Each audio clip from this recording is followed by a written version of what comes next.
Hello, and welcome to The Joy Within, where we're eliminating negativity one thought at a time. I'm Kyle Greenfield, and I'll be your guide as we explore how to be calm, confident, and happy in our crazy modern world. Join us each week as we dive into some of the biggest ideas in spirituality and personal development. We'll learn what it takes to gain control of your own mind, master your mood, and navigate the many ups and downs along the way. Visit thejoywithin.org to get started so you can become the calm, confident, and happy person you truly deserve to be.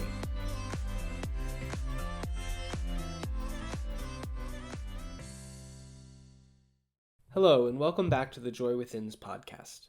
As you probably know by now, this week we're diving into the 5 ways negative thoughts are secretly controlling your life and what you can do to stop them.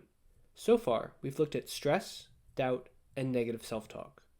Today, we're going to talk about external criticism. By external criticism, I'm basically talking about complaining, but it also comes when we judge and negatively critique others. I think that, for the most part, external criticism is one of the more obvious categories of negativity. We are usually aware when we are complaining about things, but the challenge here is we don't often realize just how negative those complaints can be, both for ourselves and for others. We tend to think that most complaints are harmless, but there are a few key problems with them, regardless of how severe or mild they might be. Firstly, we have to recognize that every thought that we think helps to train our minds and tell our brains what we want to focus on. That means that every complaint that we make not only forces your brain to focus on the negative aspect of what's around you in that moment, but it also trains you to continue to find things to complain about in the future. This creates a powerful downward spiral that can have a really negative impact on your day-to-day life. And even if you are aware of any one complaint you might make, you probably aren't paying that much attention to the patterns that those complaints are creating for you in your life. I like to think of complaining like eating fast food. If you do it once in a while, it's still not healthy, but it's not going to kill you. But if you eat junk food every single day for 3 meals a day, you'll be on track for chronic health problems. In the same way, unconsciously allowing yourself to develop the habit of complaining will create a constant feeling of dis-ease. It will constantly wear you down and burn you out without you noticing the long-term impact until it's too late. You'll just wake up one day and realize that you're bitter and angry at everything that's around you.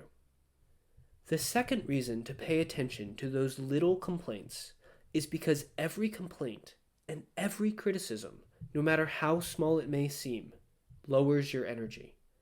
That's hugely important because your energy dictates how you perceive and how you respond to the world around you. When your energy is lower, you don't think as clearly, you miss opportunities, and you simply aren't able to function at the same level. And the more you complain, the harder it is to bounce back into a better feeling state.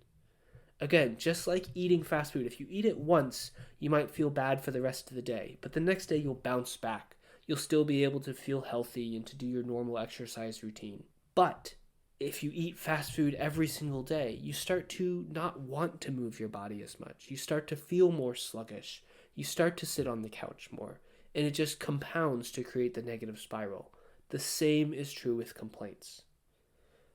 The third reason it's important to pay attention to these types of thoughts is because complaints almost always force you into a victim mindset.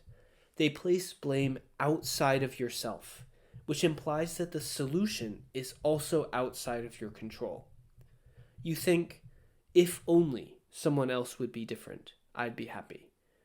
Often, when you have little or no influence over that person, organization, or situation. Over time, this can create a feeling of learned helplessness, a state where we actually convince ourselves that there is nothing that we can do and that it is pointless to even try. And the last key challenge with complaining and other forms of external criticism has to do with the judgments that you hold. All criticism is a reflection of your inner judgments, the beliefs that you have about what quote-unquote should be. We all have these beliefs and judgments, but the problem with complaints and with criticism is that they attempt to assert that your judgment is right, while the person, the group, or the situation that you're criticizing is wrong. Our criticisms reflect our belief that our own individual way of thinking is the only quote-unquote correct way of thinking.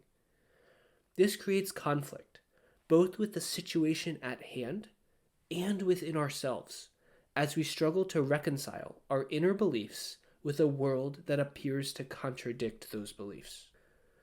But the flip side of these judgments is that if we can recognize them, they offer us a path out of the critical spiral.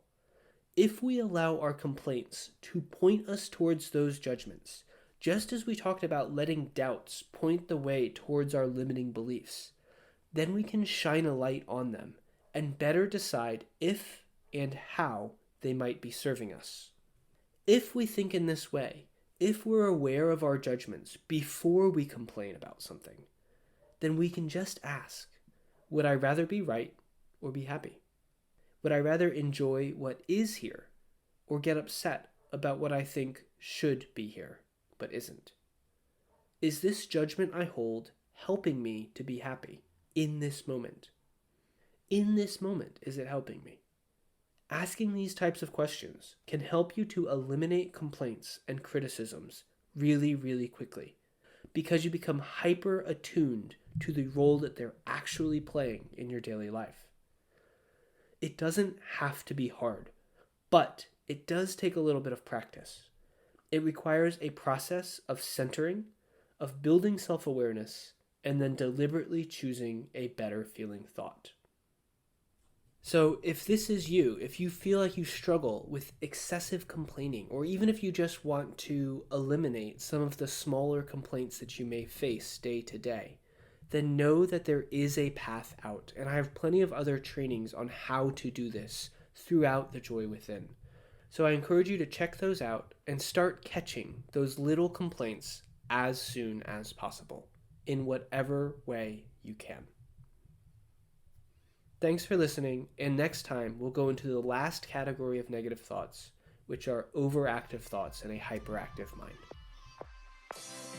Thanks for listening to today's episode. When you're ready to put these ideas to work in your own life, head over to thejoywithin.org and sign up for Happiness University.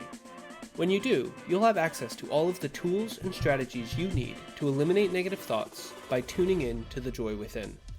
You can follow a simple, step-by-step system to become the calm, confident, and happy person you deserve to be.